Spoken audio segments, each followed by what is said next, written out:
Hello and welcome to the Suit Up podcast. I am your host and metaphorical haberdasher, Terrence Lehue.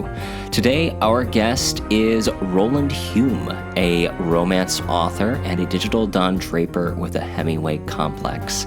I'm really excited about today's interview. We're going to talk about Roland's books, about James Bond, about The Saint, and so much more.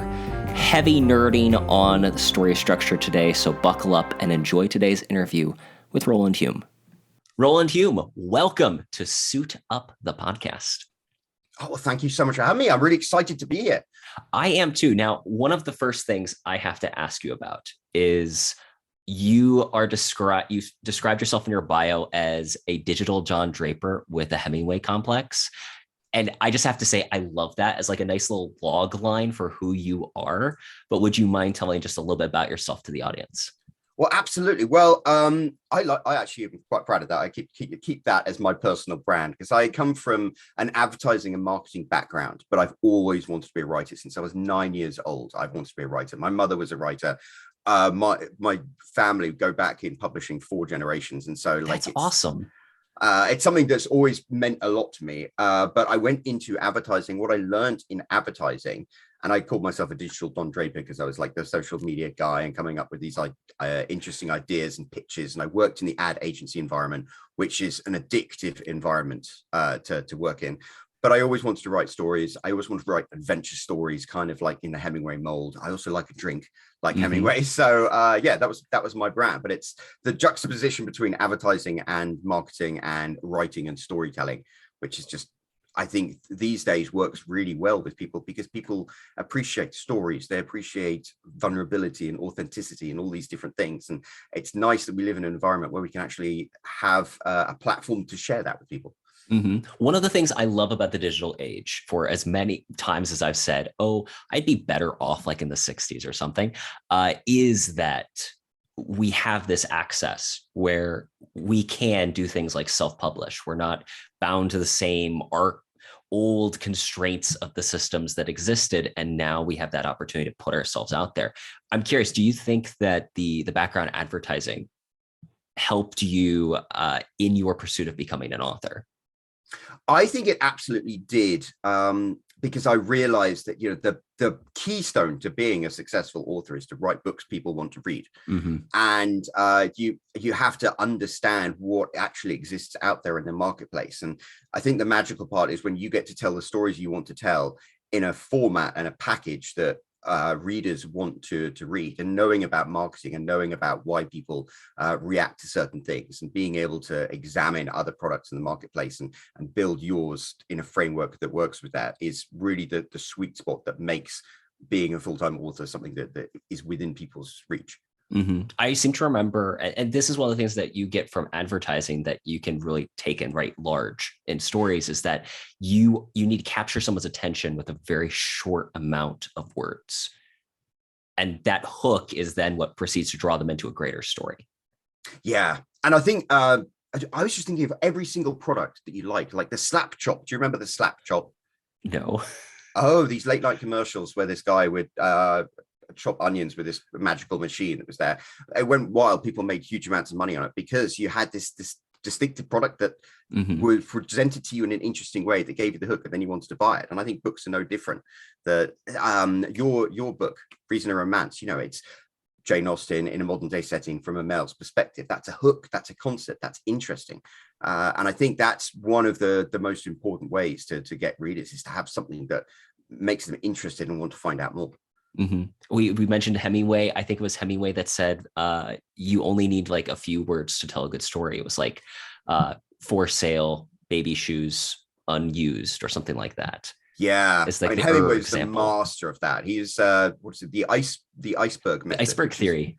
Yeah, that's it. You just tell just a little bit, but then with the context of what you can build up so much more backstory. Ian Fleming was brilliant at that. So I want to get into all that, but one thing I want to touch on, because we've discussed when I was on your show, my cover is you are in an interesting situation with your book covers because you write these bad boy motorcycle romance novels, which are incredible, the Knucklehead Motorcycle Club stories. And your covers very much are in that genre, but then you've also started releasing them in more what I'll call male friendly covers. Would you mind talking a little bit about that? Because I thought it was just interesting because we have that story, that just the phrase judging a book by its cover is so accurate, and you've literally experienced that same story with different covers. Well, it's funny because you wrote a romance book from a male perspective, and I started off writing romance books. I wanted to do something exciting. I wanted to tell an exciting story that was going to be something that's marketable. And I picked motorcycle club romance because that is a huge genre in romance. Mm-hmm. But it also, I've always, ever since I was a kid, I wanted to be a cowboy.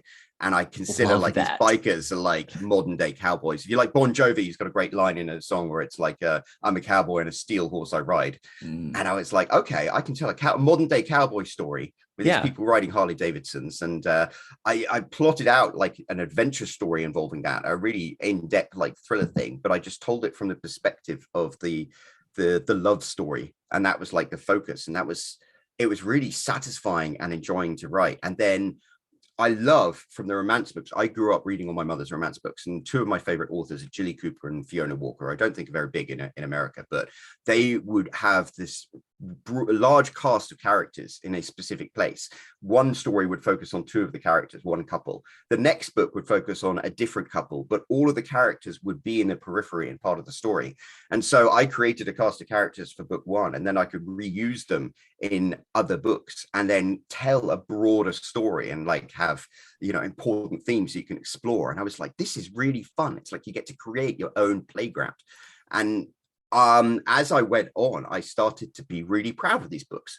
And I was writing under a female pen name because I believed, you know, that was going to make me more successful. But I had really enjoyed writing these books. They're commercially done really well. I've 68,000 copies I've sold so far. Congratulations. I had thousands of readers on my mailing list, and I came out. I was like, okay, guys, listen, I'm actually the person who wrote these Simone Scarlett books. And the readers on my list embraced me and they supported me. And that felt incredibly validating. And David Zaritsky from the Bond Experience, his wife, Danielle, who is wonderful, very kindly actually read High Point, which is the book I really loved the most. And the female version has this big shirtless guy with a sailor hat on, and she said, you know, it read like a screenplay, and David Zaritsky enjoyed it. And I was like, maybe guys would enjoy books like this, the books that I've written, because they mash together adventure and action and romance. And I think men actually love romance. We love love stories as well, because we want to be loved, we want to be accepted. So I did the market research. And High Point in particular was, you know, set on a boat, and Clive Cussler was quite a big inspiration for the action portion of that. So I designed a cover based on the elements that make Clive Cussler cover so successful and so recognizable, like the size of the typeface and this Photoshop image that I put together there, because I want to be a writer known for writing the books I want to do, having my own name attached to them, just like you do. And I just having a certain level of success and having people encourage me gave me the I don't know, boldness to actually do it. I love it. I've read High Point and I've read a couple of the other books too, but I will definitely admit that when I download the other books and there's this large shirtless dude on the cover, like his abs glistening, I'm like, this seems like a book I wouldn't normally read. But it's just fascinating how we have that kind of, we just instantly think things that way, even though the content is the exact same. And I've loved, High Point was amazing. I thoroughly enjoyed it. I'm like in the process, weirdly enough, I haven't finished I've read like 4 of your other books in like various stages. It's like I'm just trying to consume the entire series at once.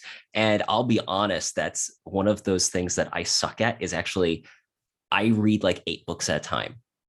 And it drives some of my friends nuts because they're like, haven't you finished this yet? I'm like, well, no, because I'm also reading this one and I read that one. ADHD going off the wall. But one of the things I do love about the way you have designed your books is that you have this cast of characters. I mean, we think of world building because of Marvel and DC, but really in books, you can do such an amazing job when you create a series that's sustainable, is by having this kind of cast of characters.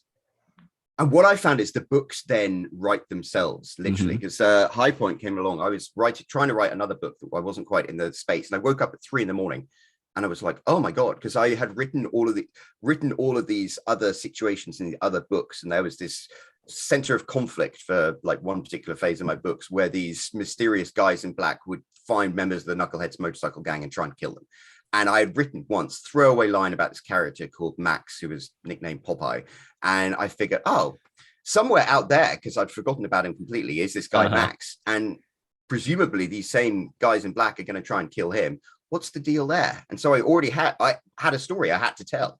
And so then I, figured out like, what's his deal? And, I came up with a concept of him on the day of his divorce, but he still loved his wife. And the byplay between them, and then I got to have a boat in there, and you put these elements in, and then you just knew the characters well enough that their interactions would almost tell the entire story, and then you just have to put it into like the structure of a romance book. But the more you have a cast of characters and the more they interact with each other, the more they inevitably demand stories of their own, and that makes it so much more fun and involving to write. Oh yeah, because then you start to love the characters. I mean, you actually helped inspire me. I wasn't planning on writing a sequel to Reason and Romance, but one day, just out of the blue, I'm like, I know exactly what happens to this secondary character, and that's their story, and we're outlining it now. So thank you for that. And that's the thing I think I really loved about Reason and Romance is just the strength of the characters and the Frasier-like dialogue. And I've been rewatching Frasier, and like it's such an amazingly written show. Yeah. But then you're right, like Chelsea, I would love to learn what happens to her. Hopefully she's got, a romantic subplot. Possibly. It's actually Helen who's going to take the main stage in the next story, but I would like to know what happens to Chelsea too. Really, all the characters I have a little degree of affection for. And I think that that's what makes shows like Frasier really strong, is that they do have an ensemble cast really of like, I heard there's one podcast I listened to called Critically Acclaimed. It's 2 movie critics. And they made the comment that when you have a strong character, the story writes itself. The example they used was Niles Crane. Yeah. Pitch Niles Crane goes to a rock concert. You instantly go, this is a moment for comedy, and you know how it's going to play out. Yeah, because he's such a well-constructed character. It's almost like he's a computer program, and therefore how his computer program is going to operate in any given situation. I just loved characters like that. And again, this is where I'm enjoying your books, is that I'm finding you have really well-crafted characters that I'm excited. Immediately when I finished High Point, I'm like, well, what happens to Max next?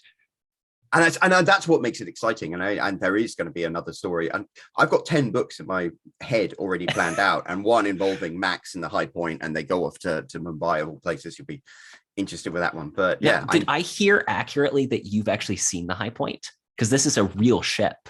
Yeah, this is the thing. I wrote another book called Branded by the Modern Day Pirate. And when I was writing that, I said, I'm going to write a pirate story because my female audience will love a pirate story. And I was like, I'll set it as a modern day pirate story because I don't want to do the research. And I was like, okay, Caribbean doesn't really have pirates. Somalia just doesn't think of. So I came up with all these elements, but I knew I needed a pirate ship. And so I literally went online and was like, for decommissioned military vessels, where can I find one? And there was this brilliant Italian patrol craft that made the perfect pirate ship. And I did the same thing with the High Point. I was like, I want to write another sea adventure. And I Googled which decommissioned military vessels were available for sale in the United States. And this ship came up for $40,000. It was described as a 100-foot yacht. And I was like, that looks a bit army-ish. And it was this former experimental hydrofoil created by Boeing in cooperation with the US Navy that could reach like 67 knots, and it was called the High Point, and this was the ship that was for sale. And I was like, holy crap, that's exciting, I want to write. And so the High Point became a character in the story. I had this wild dream that the book was going to do so well I'd be able to buy the High Point myself, but that didn't happen. But I know the guy, he's called Neil Beach, who actually owns the High Point now and is restoring her. So I haven't seen her yet. But one day I hope to actually stand on the deck at the High Point and be like, wow, this is amazing. Well, it's details like that I think just lend so much more authenticity to the story, is when there is that real avatar, that thing that is both in the real world and the story world. That's fascinating. I mean, I think that we feel that way with James Bond books and locations usually, like the Orient Express is that physical thing that crosses between fiction and fact. And in this case, the high point is that for you. And I really enjoy using, my books. I tend to have a lot of inspiration from places I've visited. I mean, I used to write a different series, and I set one in Spain because I've been to Spain and I've been to these places, this very remote wine in area that, it's not a tourist destination unless you love wine, but it makes such a vibrant backdrop. And a lot of the stories are set in like upstate New York, which is a place I love, or Paris, which is a place I used to live. I love writing about New York because when you live there and you know it and you're familiar with these places, that makes them exciting to write about. And for people that don't know, your background is the Eiffel Tower. Yes, and ironically, I'm calling from New York, and I'm from Britain, so like I have this weird juxtaposition. But I worked in Paris on and off for like 4 years. My parents still live in France. I absolutely adore it, and that's another Hemingway thing. I mean, Hemingway, he called Paris a movable feast. So for me, there's a little bit of Paris that goes everywhere. My wife put this up. My wife is an incredible interior designer, so. You were actually talking about that, about real life elements. I'll say my cheat code with this book, because I had Max there as a character for my series that I knew how to write about. And then I actually literally like took my wife and made her a character in my story, and took my eldest son, made him a character, took my father-in-law, made him a character. I needed the character of Wyatt Pratt. I needed the lawyer. And I actually have a friend called Wyatt Pratt, who's a lawyer who used to be in the Navy. And I lifted him. I don't know if I've confessed this to him, but they're all fictional versions, but because I knew these characters in real life, I put them there, and it was almost Gore Vidal said every writer has a cast of like 10 characters. Yes. And each book they write, they dress them up as different characters in their story, but it's always the same like imaginary actors. So I just used imaginary actors from people who I really know, and just in my head visualize them living this adventure. Which is brilliant. I mean, I read Graham Greene made a comment about every writer has a piece of glass in their heart, where it doesn't matter what situation you're in, it becomes a potential for story. I've already warned all my friends that if anything about them or similar to them shows up in my book, listen, it's just because you know me. I'm sorry, it will potentially show up. Yeah, I mean, it's funny. My wife doesn't read any of my books. I always say if she reads this one, she'll probably divorce me, because she'll be like, "Wait a second, this character, I know who this character is." But then, and at the end of the day, it's all about being in love with that particular heroine, and the conflict is because you need conflict for a story, and then that's the most difficult part. I mean, we want to live in a peaceful life. We don't want to have conflict. We don't want to have difficult situations. But those are what may give you the experience to be able to write about stuff. Well, and I'm curious your opinion on this, because this is something I know that I've always struggled with a little bit, is that moment where I'm like, oh, I have to make my character suffer. And especially if you like your characters, you're like, okay, I don't want to like make it too bad. But at the same token, we've got to start putting some consequences in here. Yeah, and it is really difficult. Especially because I have reoccurring characters. Sometimes I'll have a couple from a previous book, and you left them with a happy ever after. And then you're like, well, if I'm going to write about them again, they need to get unhappily ever after and then get back together, which I think works in real life, though. I mean, I think in life, you can be married to someone for 20 years and fall in love with them 3 times and fall out of love with them 3 times. And then, so you have different love stories within a single love story. Happily ever after isn't the end of the story. No, come on. What's the name of, I can't remember who said it, but basically the only way to know when the story is happy is happily ever after depends on where you end the book. Yeah. And that is one of those things that I love. There's only one line in Reason and Romance that I'm genuinely proud of. Like I would, if I did tattoos, I'd have tattooed on my body. It was romance is always delicately balanced on the edge between comedy and tragedy. Yeah. And I think that's what makes love work, is that it is that range of either joy or sorrow. And that's why, like we discussed Shakespeare briefly when I was on your show. That's what makes Shakespeare work, is that question of tragedy or comedy in so many of his romances. Yeah, I mean, what's that old line about comedy is just tragedy plus time? Yeah, that's perfect. Yeah. And so many of the elements, in a romantic comedy, they're hilarious. But then if you put them into another context, they're horrible. I mean, I think you can do that with any love story, like 50 Shades of Grey. If Christian Grey was poor and fat, it would be an episode of NCIS. Accurate.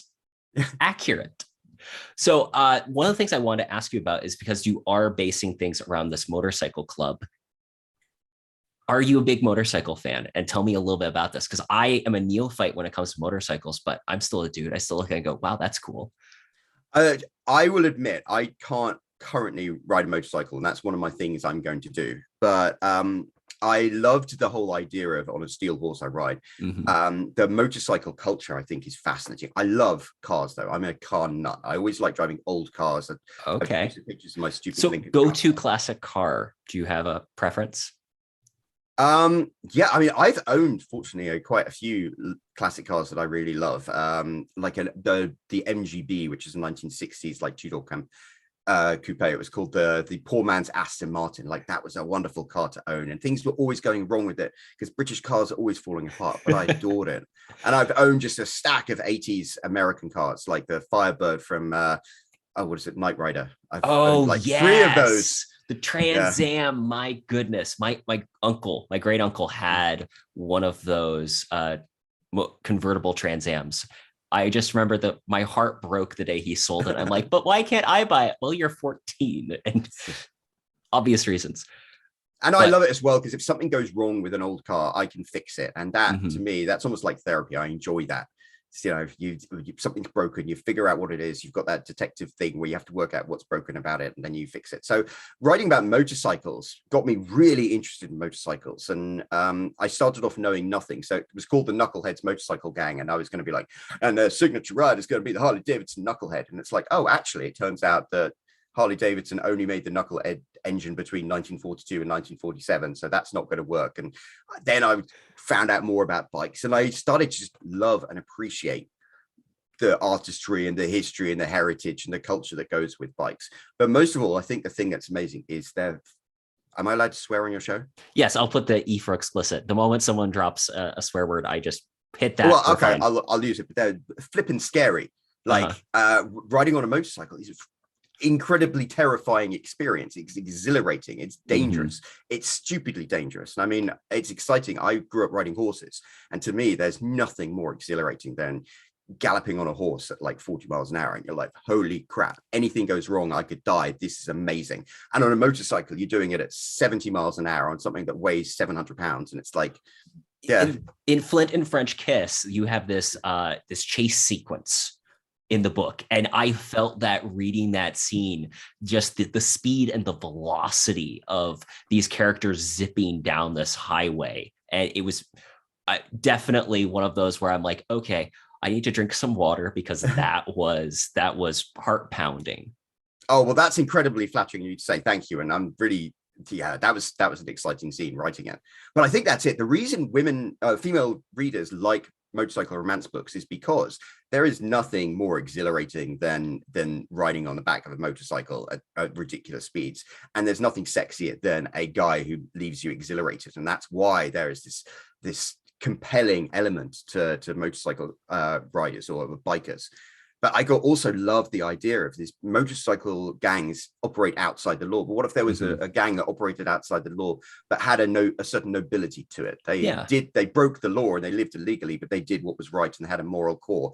And I kind of ended up putting myself into the situation where I had my characters have to make decisions about doing what's right or what's wrong, based not on the law, but on, a sense of true morality or a sense of goodness. And I enjoyed writing that, putting them in the situation where they had to make really difficult choices. Well, and there are 2 ideas that I love that I've seen in your books. And again, I haven't read all of them yet, but 2 concepts that I love that have been reoccurring, which is the grand narrative, which I love because that's very much in my frame of reference. I'm a Christian, but I look at everything as a story, that it is all one gigantic story, and everything, for me, that makes sense for my context of viewing. Okay, that's how God's a writer, and everything is all the little subplots, all the little threads. And the other idea is that no one rides for free. And I just love those 2 concepts. Would you mind talking a little bit about them? Absolutely. Well, the great narrative, I love that, because to me, sometimes you're going through stuff in life and you're like, oh my God, this is awful. How am I ever going to get out of this? And then you just remember, like in a story, conflict and suffering is something that a character can either be destroyed by or triumph over. And it makes you think, okay, I'm going to make the decisions to try and triumph. This is a story. If you think of life as a story, then it means there's a context and a meaning to the bad parts, because the bad parts are going to be interspersed by the good parts. And hopefully we've all lived a life where if you ended the book at that point, it would be a happily ever after. A quick question, just to interrupt there. Do you ever feel like, I've had a couple of friends that have had a few rough points, and admittedly, there's that part of me after having written a book and studying writing so much. I look at their situations and I look at some of my own situations, judge them the same way, but I'm like, oh, this is that point in the story where you're going down to Hades. Don't worry, like in 3 to 4 chapters, you'll go back up. Do you ever feel that way when you're in those situations or you see other people going through those situations? Absolutely. And I'll say a lot of my books, some of the situations that the male characters go through are situations I was going through at a particular time. And I think what I enjoy about being able to write romance is traditionally romance is written by female authors, and their female characters can explore really important issues, and their male characters perhaps are a little more of a blank slate. And we as male authors get to tell the same romance stories, but give context that is meaningful to us about the male characters. And there are things that you suffer. Every book, it's almost like therapy as I work through something. Like French Kiss and Flint, obviously the main character is going through PTSD and depression and all of this stuff, and that was really what he was trying to conquer as you go through. And being able to write about that stuff, sometimes it's like, my life sucks this moment, so I'll make my character's life suck at this moment. But as I write my character out of this, for some reason, that is mirrored in my own life as I follow that path out there and realize the down part of the story doesn't negate the good part of the story. And yeah, I think that Dr. Jordan Peterson in his self-authorship course has actually talked about a similar idea, where people that are not authors by any stretch, but being able to put their story into a context and then project forward, this is what I'd like my story to be. It gives them that feeling of self-responsibility and control. I know there's a better word for it. They take ownership, in essence, of their narrative. Accountability. And, yes. And I love that part about being an author. Which leads on to the philosophy of the Motorcycle Club, which was everybody carries their weight, nobody rides for free. And that's a philosophy I've adopted. I always claim that my father taught me this, but I don't. He says I never said that. Last time I mentioned it, but it was like, the money is meaningless unless you earn it. And I think it's because I grew up in a quite affluent upper class British background, and so I had a bit of a chip on the shoulder about I want to be my own person and pay my own way. And that's part of the dream for me coming to America, was like, you start off with $500 in your pocket, and can you make a life for yourself that makes getting out of bed every single morning worthwhile? And I think personal responsibility is a good philosophy to have, and I think it's a good philosophy for men to embrace. And that's become the philosophy of my Motorcycle Club. Like, everybody carries their weight. You have to be responsible and be able to look after yourself, and nobody rides for free. You have to contribute and provide value. And yeah, it's a life philosophy that I think resonates with people. And it's funny because Jordan Peterson, talking about controversial people, which is funny because I found a huge amount of value in his book 12 Rules for Life and stuff like that. But he expresses how important personal responsibility is, especially to young men, because we live in a society where if you aren't providing value, if you don't wake up in the morning and think I'm adding something to this world, you can wonder why you get out of bed in the morning at all. And it's a lifelong struggle. And so hopefully people who read my book will be like, oh, I appreciate this philosophy. Well, one of the things I do like about your male characters is they aren't just these stock, despite the covers, they aren't just these ripped muscle dudes. They're actually real people with real conflicts and situations that they embody a lot of those key masculine traits, I think, like taking responsibility, like having their own code. And I think what's fascinating is basically it's some of the context you see these extremely masculine characters that are floored by the right girl. And I think that's part of what we love about romance. I have a rule with my romance books that it's like you have to fall in love with your heroine. And I think at that point, then I think if you really truly fall in love with somebody, they won't make you change, but you will want to be a better person for them. I say I have so many friends who are now divorced, who are in toxic relationships where their wife was like, you got to give up drinking, you got to stop doing this, you got to stop doing that, and trying to control them. And that's why the relationship didn't work. But if somebody has a flaw and they find the right person who they really love, they will want to overcome that flaw in themselves because they want to be a better person, not because she tells them to do that. And so I try and have that in my stories. There's a meme circulating online because, again, I love Jane Austen, so I follow like all the Jane Austen memes on Instagram. And one of them was, the reason Jane Austen survives is because her ethos was not the, oh, he's flawed, therefore I will fix him. Her ethos was, he's flawed, he can go fix himself if he actually wants to be with me. Yeah. And then also sometimes there are things that you don't necessarily need to fix about yourself. At High Point, you know, the lead character is actually quite unlikable. But part of the thing is he loves her regardless. And I think that sometimes there are people in your life who aren't going to be exactly what you want them to be. You're never going to find the perfect person because the perfect person doesn't exist. So you have to learn to live with the things that are wrong about them and still love them. And that's one of the things I do like about High Point in particular, is that you have, at one point, your female protagonist does what I would consider almost completely unforgivable. And you have to sit there and go, but he still loves her anyway, despite that. And I've grown up with the context of believing love is a choice. It's not something that it is an emotion and a feeling, but real love is something you choose. And you make that choice every time, in good times and in bad times. That's the reason for those vows that people make. So I appreciate that in your books, it very much does focus on the idea of the characters consciously choose to love each other. And the other thing I think with Max, you know, his wife goes on, disapproves of drinking throughout the entire book. And I very much wanted to be that he continued drinking throughout the entire book, because sometimes if you can keep your shit together, these are bad habits that you don't need to change. Everyone needs some vices. Oscar Wilde said, what is it? The worst thing is somebody who has no vices. That's true. Well, and actually, that's an interesting thing, because I wanted to ask you what your favorite beverage of choice is. But then also in the context of High Point, she doesn't approve of the drinking. He does continue to drink. Little things like that add so much texture to the story. So I just want to say I appreciate that. But what is your go-to beverage? You know, I invented a cocktail for High Point. You get a tin cup. I don't have one here. It is like cheap white Bacardi rum with dollar store orange juice served in a tin cup and stirred with a 13mm spanner, a wrench. And the reason you have it, well, the metal cup is because on a ship, you don't want to have glass cups because they'll shatter. And that's a cocktail I invented. And when I wrote High Point, I drank a considerable amount of that. But I have to admit, I'm a lager lout. I'm a beer person more than anything. I enjoy beer and I love bourbon. I love Scotch whiskey. I'm a bad Scotsman because I actually prefer bourbon. I love bourbon. And I love all of the different types of bourbon that you have across America now with the craft industry coming up. Like Indiana has some fantastic bourbons. There's a bottle of bourbon in each of my books as an Easter egg.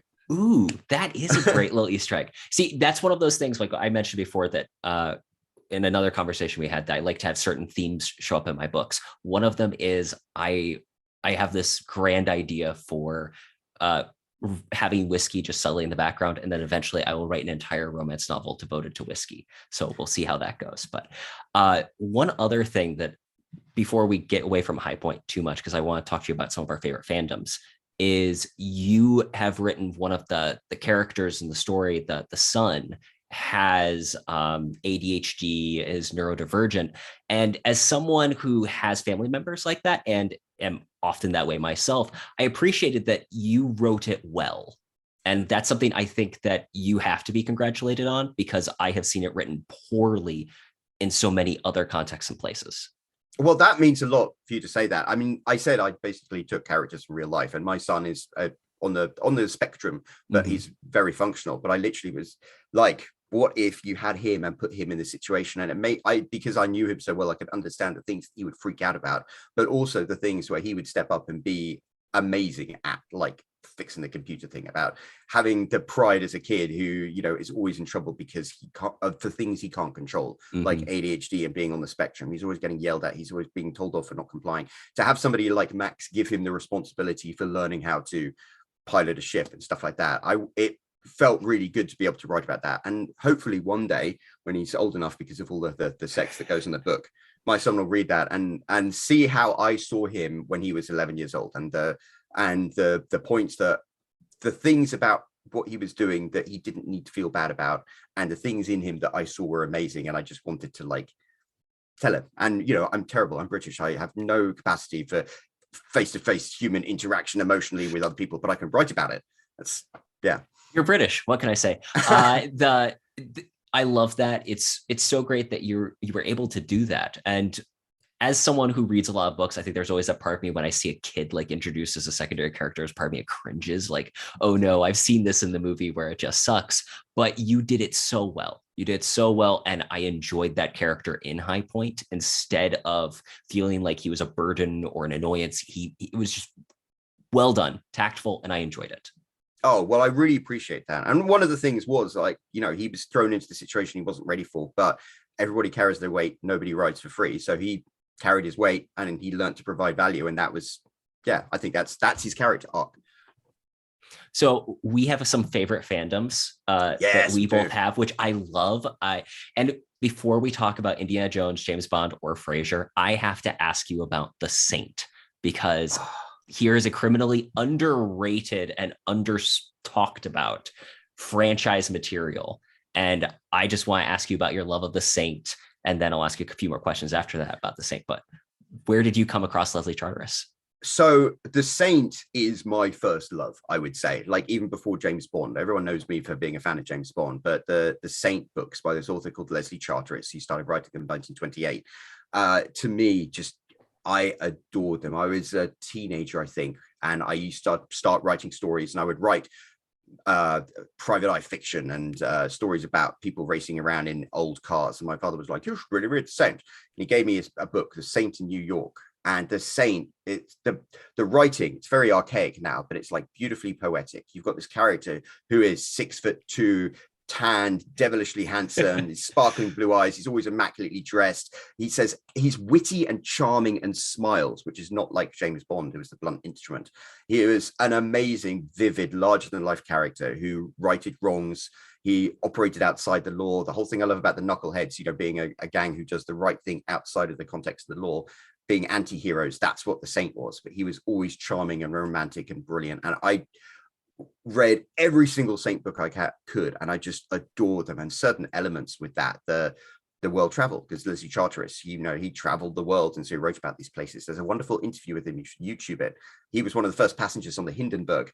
And if you Google Leslie Charteris in the Hindenburg, he'll tell you about the 4-day journey it took to get across the Atlantic in the Hindenburg. But they were wonderful, wonderful stories. And of course, they had this great TV show in the 60s with Roger Moore, who later on became James Bond. They had the 70s with Return of the Saint with Ian Ogilvy. Some less successful approaches after that. But The Saint to me is just like chef's kiss. And I read The Saint in New York, and I said, "Dad, I'm going to go to New York one day." And so he's regretted giving me that book ever since.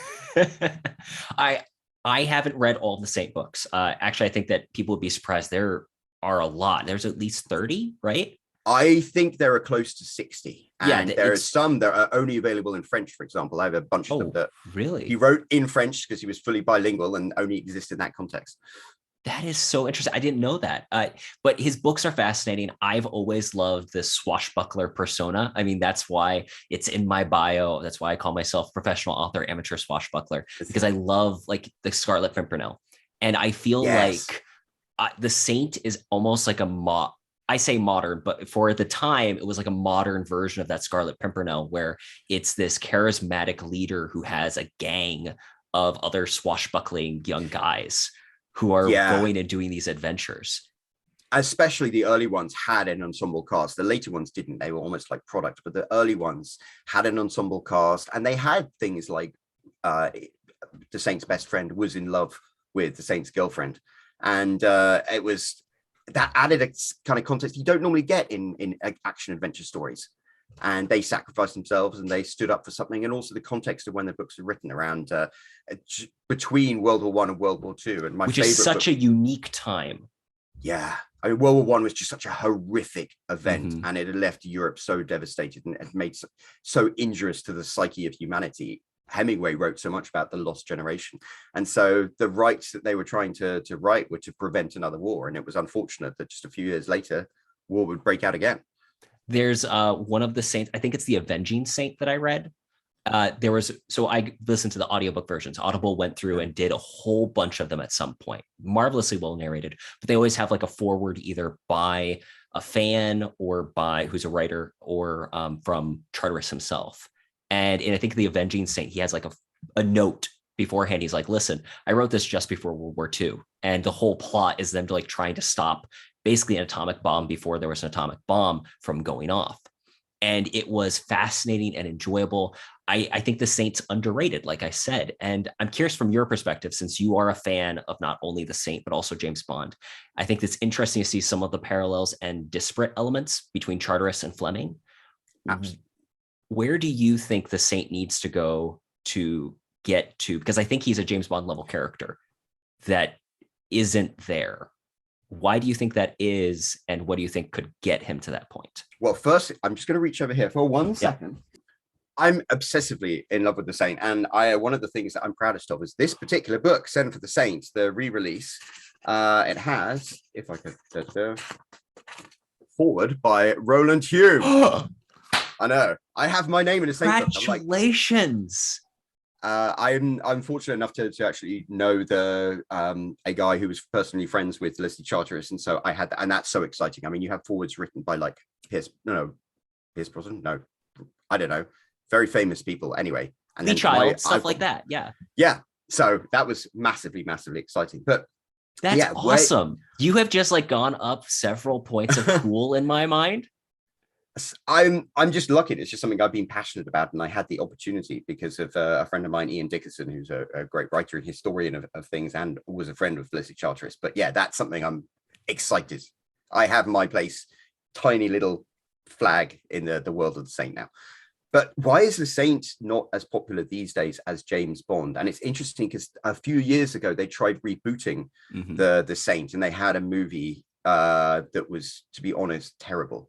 Yeah. I saw it on Netflix. I know, and I feel so bad. It's the movie itself. It was originally shot as a pilot episode, so it's like 40 minutes long, and then the pilot didn't get picked up, so they added an extra 20-30 minutes of footage in and which you can tell the reshoots, yes, when everyone looks a little different. Yeah, I mean, he literally has a beard through 20 minutes of the movie, and the Saint never had a beard. He was always clean shaven, so it was unfortunate it didn't work.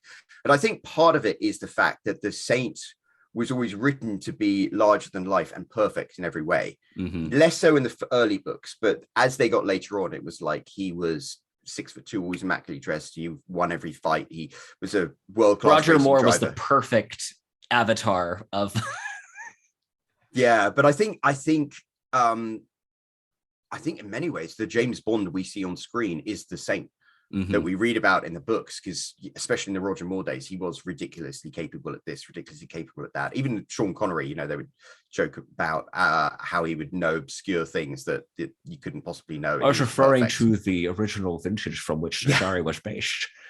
And George Lazenby has that line where he comes in and goes, "That's unusually large for Ampolus polychloris." It's like, "I didn't know your skills extended to Lepidoptera 007. It's like he's an expert in everything, and it just makes him not compelling to read about necessarily as a character in today's more cynical, authentic age. And I don't, for some reason, I think the James Bond franchise has done quite well by toning it down. Timothy Dalton was a more flawed hero. Pierce Brosnan, they had some interesting characterization there. Daniel Craig was all about that. And because you have a more human character, I think people relate to him more. Whereas the Saint, it would be difficult to make him come on screen in a believable way, I think. Do you think like a Netflix miniseries that was set in period would work? That's possibly a really interesting idea. But in some ways, I love the idea of there being a modern day Saint, because we live in a world where horrible things happen all the time, and there are people who are wrong or right, and the country is so polarized, and the people on the left are completely crazy, the people on the right are completely crazy, and then we exist in this little in the middle. And I have friends who are conservative and friends who are liberal, and I can still be friends with them because there are more important elements, comradeship and careless laughter. The James Bond community, we have super liberal people and feminists and all sorts of people who love the fandom. We have super conservative people who are into guns and stand for Republican positions who love the fandom, and we find a way to be friends and exist in a peaceful, happy community. And to me, that's one of the things that maybe would be great about reintroducing the saint, is just having a sense of nobility and having a sense of decency and empathy to your fellow man. Well, and that's one of the things that, again, I haven't read all the books, but I've read like the first 5, and the saint as a character, he embodies that kind of, he is larger than life, and he has that kind of swashbuckling Errol Flynn devil may care attitude that it stands above all the pettiness. There's another series I've started reading called the Legendary Lyman Chronicle, The Chronicles of Legendary Lyman by Dorothy Dunnett. Fantastic series so far, but he, again, as a character, just exists as larger than life, swashbuckling, and above the politics of whatever's going on around him. And I love characters like that. And I think it would be interesting to see the saint brought back, because again, I think that's a really good character that just needs like the right actor and the right writer. And I think there are certain real life situations, like, do you remember that Farmer Bro or something? He was the guy whose venture capital thing took over a particular brand of drug and increased the price 900%. Oh, it's like, it didn't matter if you're on the left or the right. You were like, that guy's an a-hole. And wouldn't it be satisfying to have a saint-like character somehow make this guy have to face repercussions for his hubris? So, and you see stuff like that. I've mentioned to you before that one of my favorite books is The Count of Monte Cristo. And that's one of the things I'm so glad that you also are familiar with the book, because I can nerd out a little bit with you on it. The thing I love about that book is that the Count brings people to task for not just not the things that they did to him necessarily, even though that's the reason he's going after them, but because they are horrible people, have done horrible things throughout their lives. And he just finds the right people that did something, and he just pushes the right pieces in place and lets them be the folly of their own destruction. And I think the saint has a very similar MO in how he went about things. Absolutely. It's not cold-blooded revenge. It's a game of chess where they all end up becoming victims of their own hubris. And in some ways, I think the Count of Monte Cristo, he was an archetype. He was a prototype for who the saint would be, because there was a context to why he was an amazing swordsman and spoke all these different languages, because he learned these things in prison. But if you just started telling a story without any of that context, he would seem larger than life and too good to be true, like the saint was. But maybe there is a context. What we understand now why is there. The satisfaction you get from the people getting their own comeuppance and betraying each other and their lies coming to light, and it's wonderful. It's so satisfying to read. As like, I've got my author goals, the books that I will write before I die. I'm not good enough yet, but I want to write a modern Count of Monte Cristo, just because I feel like it is a book that has such timeless elements that it fits in any age. And I love that. I was speaking about in the Hidden Gems podcast about taking something that is familiar to people and then giving it a new twist. And I think right now that's some people really want that. I mean, I wrote one romance novel called Codename Mistletoe, and it was Die Hard as a romance novel, because you got to take all those elements and create something completely new with new characters, but it provides people with something that is timeless and resonates with so many people, and you tell it in a new and interesting way. I'll be completely honest. I've been saving that book for Christmas. I am looking forward, because I don't know about you. I love reading stuff based on the seasons. So if there is like a good holiday movie or book, like Hercule Poirot Christmas is the one I read last year. So I always like to pick something that's that Christmas edition to read around that time of year. So you are actually the book I'm going to read this year. Oh, well, I'm flattered. It shouldn't take you too long. It's quite a short book, it's action packed. But I love that. I always say, I'm going to write a Halloween book this year, and I always publish it in November. That's fun. But taking what's familiar and reinventing it, I think that's what you love, and what makes things work and what makes things timeless. But also, that's why you wrote a book that is a retelling of Pride and Prejudice, except it's still fresh and new and zesty and meaningful, and appeals to people who like that, and they can appreciate all of the different things that you've done, all of the Easter eggs you kind of like sewn into the patchwork of it. We tried. You've seen Stranger Things, I'm guessing. Yes. I mean, that's, I think, the ultimate example. I think I've also used Indiana Jones, but like, I think that above anything else at this point is like the perfect example today's day and age of taking all these things that we recognize and remixing into literally its own thing. Absolutely. And I think there is limitless scope to do that. I mean, to think of the movies that came out, we've got Spider-Man No Way Home. And that had the elements that appealed to nostalgia so much in almost a shameless way, except they were brought in to people like me watching it. It was incredibly satisfying to watch because the vagaries of the movie industry had left these threads hanging and left these unsatisfying ends to these characters who you had affection for, and then you got to see their things closed up, and it was really, really satisfying and rewarding. And I don't think it was all based just on nostalgia. I think it was based on retelling in a new way something that had come before. I'm curious, are there any book series that ended prematurely that you wish had been finished? Because I'm going to ask you a little bit about James Bond here in a minute. And I think that almost to a degree, The Man with the Golden Gun kind of feels that way to me, in that it is that kind of unfinished version that we ended up getting of what Fleming was going for. But are there any other series that you are a fan of that didn't necessarily have the end because the author, say, passed away before finishing or anything along those lines? I can't think of any that ended before their time off the top of my head, because I think, like a lot of readers, I'm like, oh, if the series didn't end, I'm not going to start reading it. But I remember I really appreciated Stephen King's The Dark Tower series. And when he got, and halfway through that, there was a 4-year gap between books. Then he got hit by a car. And we're like, you cannot die until you finish the series. Like, this would be the worst thing ever. I've invested so much in this. And then fortunately he did. Game of Thrones, the author there, George R.R. Martin, it's like everyone's terrified that he's going to die before he ends his book series. There's another actually great example of remixing stuff. I just got into Game of Thrones last year and watched the show. And of course, I knew I was going to be disappointed as we got later, but I didn't realize how much they had been working from just amazing source material for all the stuff I enjoyed. And then I'm a big fan of The War of the Roses. I love English history.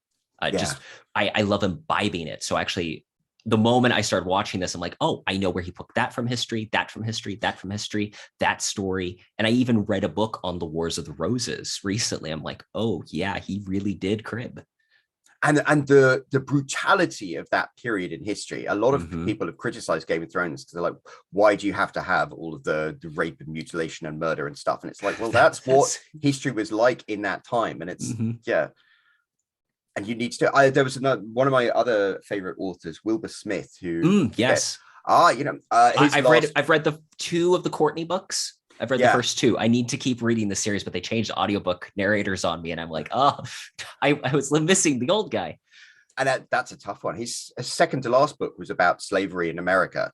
Well, was set in the period of slavery in America. And the thing is, you end up in a situation where you can write about, you have to tone down the real life horribleness of it all, because all readers it's not going to resonate with them. It's like you're sanitizing it. Whereas I think with Game of Thrones, it was just presented with the sheer brutality and the sheer nastiness, and all of his characters were so nuanced because they did unforgivable things and yet did then things that made you sympathetic with them. And so if he dies before the series has ended, there are going to be so many people who are just left unsatisfied. I'm just starting to read the books, and so I'm like, okay, I've got time. George R.R. Martin, you've got time to get the last one out before I'm ready for it. So here's fingers crossed. Then he can leave everyone unsatisfied if he gets it wrong. Exactly. Well, and there's the thing. It's really hard sometimes to land the ending. There are so many series as trilogies. I mean, I've talked to you about Indiana Jones. I think that the first 3 movies are perfect. Yeah. But usually like that final film just sucks. Like even James Bond. It's so hard for them to end an actor's tenure well. I know a lot of people don't like No Time to Die. I enjoy it, but I think that the one thing no one can say differently is it has an ending, the most satisfying conclusion for an actor. As a movie, it's the best movie for a final actor. Yeah, and I respect that. I mean, I would have liked him to have a happy ever after, almost like the end of Batman, no, Dark Knight Rises. Yeah, where he's sitting there with the cafe. Like, I would have liked that to be the ending, but I respect it. And I think it came from Daniel Craig. He does not want to be asked ever again if he's playing James Bond. Yeah. And I respect that, though. And I think one of the things is, as a creative person, you can't please everyone within your audience. Yep. And so you need to tell the story that you want to tell. And sometimes that means doing things in ways that people aren't going to particularly like. There's a character in my series who's going to die And I know that's going to be upsetting to certain people, but the life is like that. Horrible things happen in life, and things happen in life that influence the great narrative that you live. And so sometimes you have to write those things. Well, and I think that's necessary. I mean, a criticism I have of the Marvel movies is no one's really ever dead. Yes. It is the pain. I mean, I think they've confirmed Robert Downey Jr. is not coming back. But in especially comic book stuff, death has no meaning because eventually they bring people back. And I remember back in because I nerd out on this history of comics more than actually the comics themselves. When Norman Osborn in the Spider-Man run, he had died at some point. And then they had written themselves into a hole with this one character. And they're like, oh, who's been doing all this? Who's this mystery person? Because it's easy to make, as J.J. Abrams has proven, it's easy to make a box and say, oh, wonder what's in it, and never put something in it. They didn't actually write an ending. So they're like, well, who's going to do it? Well, there's only one person. It could be Norman Osborn. Wouldn't the fans love that? But there was one comics guy that was like, his ending was too perfect. You are going to, he should not be the person to it. You don't want to do it, but it's the easy thing rather than the right thing. Yeah, like Emperor Palpatine coming back in the last Skywalker. They missed the opportunity to make that Darth Jar Jar. Everyone would have loved that. Oh, that would have been fascinating. I mean, don't get me started on The Rise of Skywalker. I'm one of the few apologists, not few, but I'm one of the apologists for The Last Jedi. I know it has flaws, but I enjoy it as well, actually. And this is something where I actually want to ask you a little bit, because we're going to talk here in a moment about your view on Bond. But as a writer, you see movies differently, I'm guessing, the same as I do. So when I watch The Last Jedi, I'm like, okay, I see where he's going. I like the fact he's asking big ideas in this. And then I watched The Rise of Skywalker and I'm like, oh, they literally just gutted anything that was interesting to give you a bland, what you think you want. 100%. And I mean, The Last Jedi was all about subverting expectations. So we left Luke at the end of Return of the Jedi as this elegant, controlled, super principled Jedi. And then he became this wreck of a broken man. I heard this thing the other day that completely justified why they did this, though. It's like there's this, it all comes down to the scene of Ben waking up and there's Luke igniting his lightsaber about to attack him. And everyone's like, Luke would never do that. Why would you do that? The theory was that Luke saw a vision of Ben or Kylo killing Han. And that was the one thing that broke Luke's serenity. And as soon as I heard that, I was like, wow, okay, now I'm sold. Now this twist that I hated in The Last Jedi, I'm behind. And I like the way they subverted each character and they subverted expectations of what you thought was going to happen. Didn't happen. I respected that. And you're right. When they then had The Last Skywalker and they basically like retconned all of that, I hated it because it felt like the investment I'd made and the risk I'd taken by believing in this all got taken away from me. Well, and that's another part that I enjoy about, I think it's a realistic version because I love the Greek myths. Yeah. And those heroes it's very hard for a hero to have a good ending, is the painful reality that I've come to. If you look at most stories, most heroes don't end well. Usually they are tragic ends. So when Luke gets to that point, it doesn't surprise me. He's gone through so much, and that's the typical narrative thrust. And then, of course, there has to be that heroic sacrifice at the end. It's that grand narrative. Yeah, and it's tough and you think about that real life. You think of the heroes in your own life and how they might have actually ended up dying. And yeah, it's like dying of old age. That's maybe what you supposed to be doing, but that can be hugely undignified to people who are heroic. But then dying before their time, that can seem so sad because of the wasted potential. I don't think there is any satisfying way to end somebody's life, but to have a character who at least kind of redeems themselves or goes through a loop and ends up where they should be, and then end of story. As long as you keep them dead, I think that's good. So I think what we've found is a perfect Bond-like title. Death is never satisfying, or something like that. Ooh, that's quite interesting. I might take that. Please feel free, take that. Run and that's legally binding. Everyone legally binding. This. If I write death is never satisfying, Terrence Mayhew gets none of the royalties. None of the royalties. I'm not going to Kevin McClory you. Just put an acknowledgement at the back of the book. Let's talk a little bit about James Bond here, because I think that you have assumed a great position in the Bond community that we're both a part of, where you get to be, at least it seems like lately, especially, you're the go-to guy about talking about the books, which is amazing and wonderful. Tell me a little bit about how you became a James Bond fan. And if you don't mind my asking, do you have a favorite book? I feel very honored to have been invited to so many things within the Bond community because of my love of books and storytelling. And I know there are so many people who are so knowledgeable about the books. Joe Darlington from being James Bond, like the first time they had one of these pandemic Zoom calls or something, he went through the history of the Bond books and was so knowledgeable and so smart about it. So I'm very, very grateful to have been involved. But I love it because as a writer, I think you get an interesting perspective on the books that perhaps people who just enjoy them as books don't. Like, I can understand the challenges that Ian Fleming had. I can respect his brevity in the terms of writing, his economy of words, but the way he picks the perfect words is just such a brilliant style of writing, and he's very quotable. But then again, I could also see where his stories fall apart, like Goldfinger is both my favorite and my least favorite book, because some of the writing and the characters are amazing, and then the plot is a flaming dumpster fire by the end. And The Man with the Golden Gun, I actually enjoyed that a lot, because to see it, the first half, I think he adds a lot that perhaps the second half, even though it's unfinished, is a very quick, enjoyable read because it's kind of stripped down.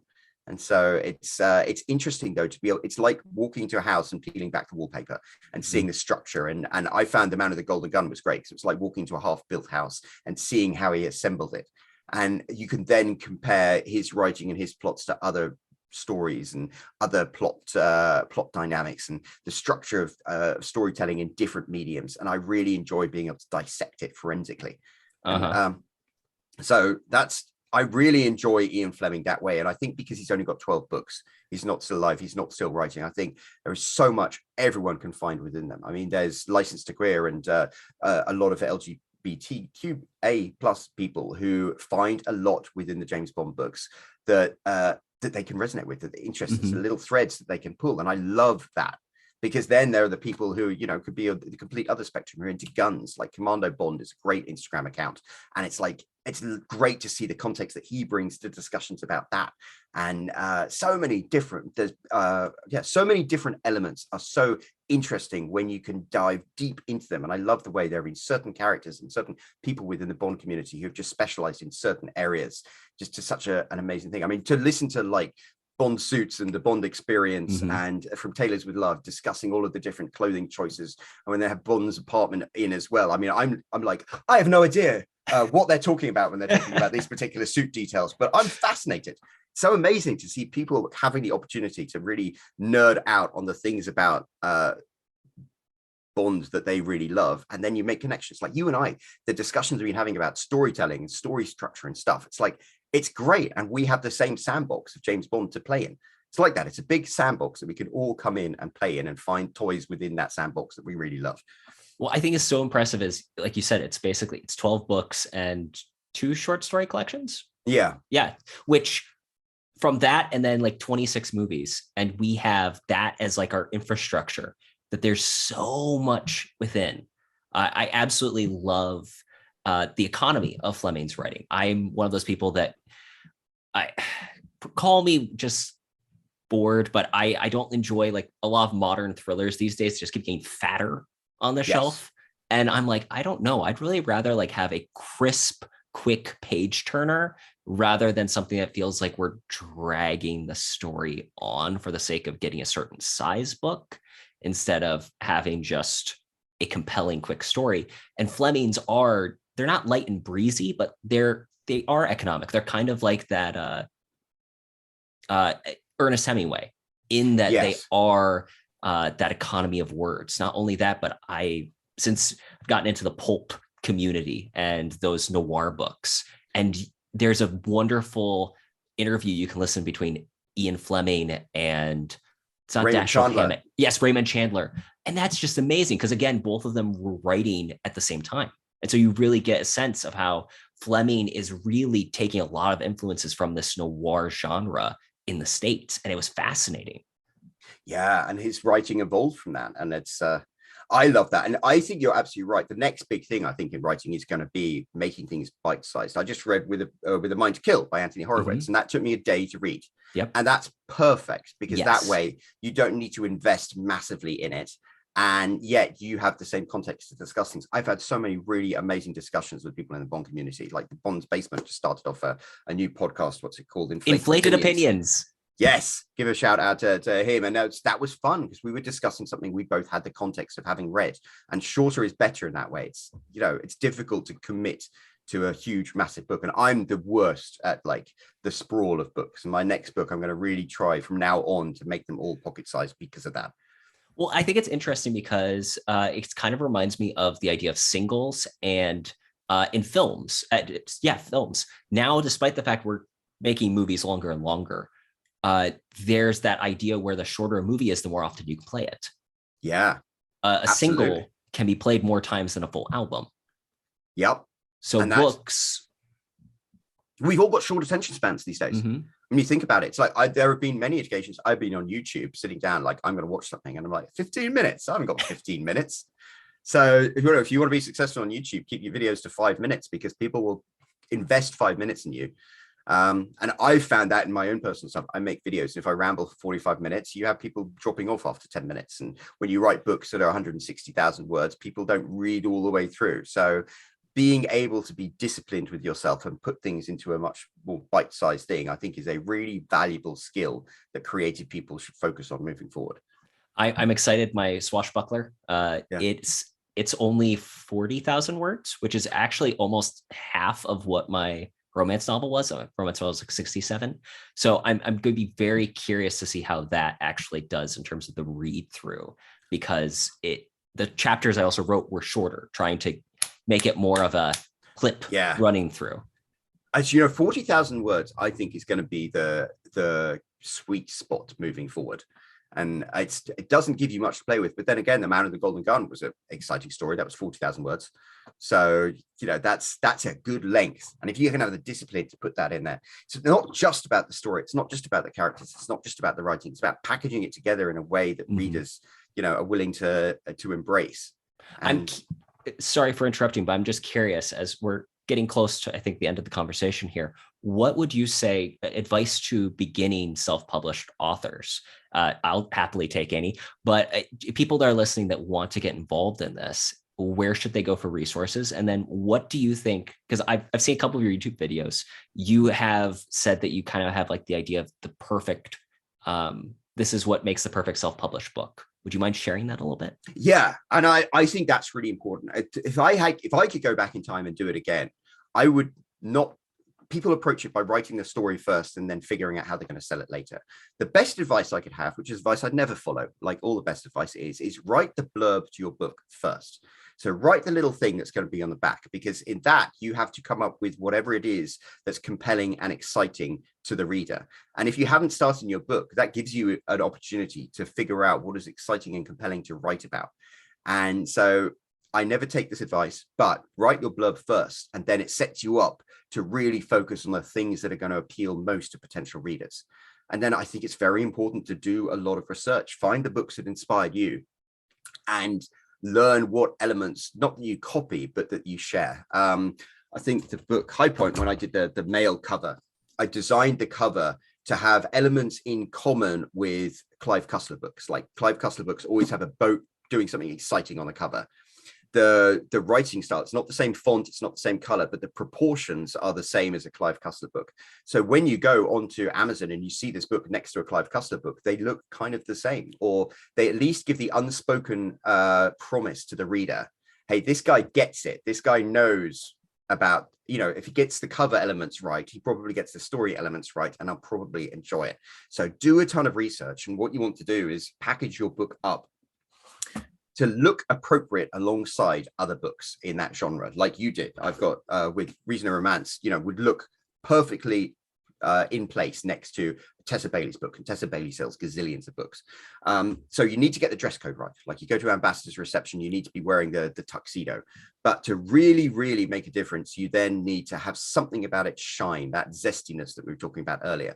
So with me, I did all of the covers and the tattoos of the shirtless guys, which is very in keeping, but I tended to make them a little more colorful. And I did one thing. You'll notice the gun that each of the characters is wearing goes on top of the title of the book rather than behind the title of the book. Just little elements like that make it a little zestier and attracts people's eye. And they're like, oh, all of the elements are right, but there's something spicy about it. And that's why I want to do it. And you talked about exactly that with Reason and Romance. You wanted to write something that is satisfying and familiar to people, yet add that zesty elements. They're like, ooh, picante.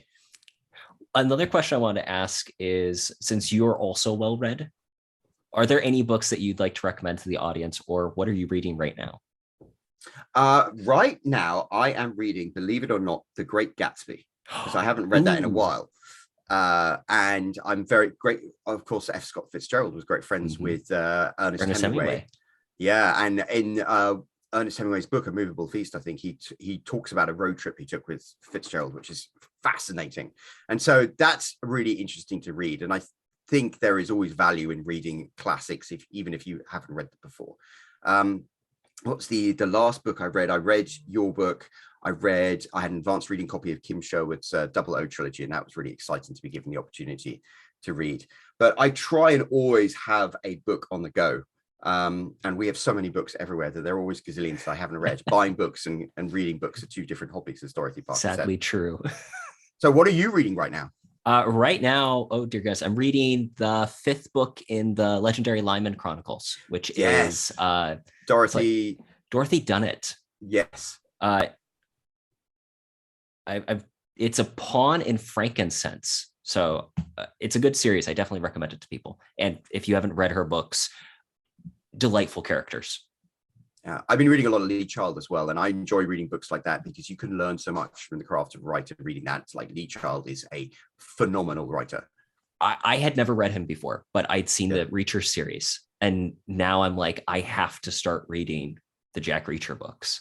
They are brilliant. I mean, they're the male voice, so they might not appeal to somebody who reads romance books, but the economy of his writing and the vividness is just excellent. He's a very Kim Sherwood is going to do an amazing job with the next trilogy of books. And then for a writer after that, if they had Lee Child coming in, I would be very happy with that. I think he would do a fantastic job. Well, Roland, this has been an amazing conversation. I've had such a great time. Where can people go to learn more about you, your work, and your books? I would go to Amazon and type in Roland Hulme with an L, or look me up on Instagram. I do have a website as well, but I think it's broken at the moment. So yeah, just type in my name though, and I come up everywhere. I'm like a bad penny. Love it. Well, thank you again for coming on the show. Oh, well, Terrence, thank you. It's been an absolute pleasure. Big thanks to Roland for coming on the show today. That was an awesome interview, and we definitely have to get him on the show again sometime. You can follow Roland and check out all of his material by searching Roland Hulme on Amazon. I'm also going to link his website and YouTube channel in the show notes below. You can follow him on all the social medias also. If you're new to the show, please subscribe, whatever your favorite podcast player of choice is. While you're there, please leave us a rating and review, especially on Apple Podcasts and iTunes. Until next time, this has been Terrence Lehue, wishing you a very happy Suit Up Sunday.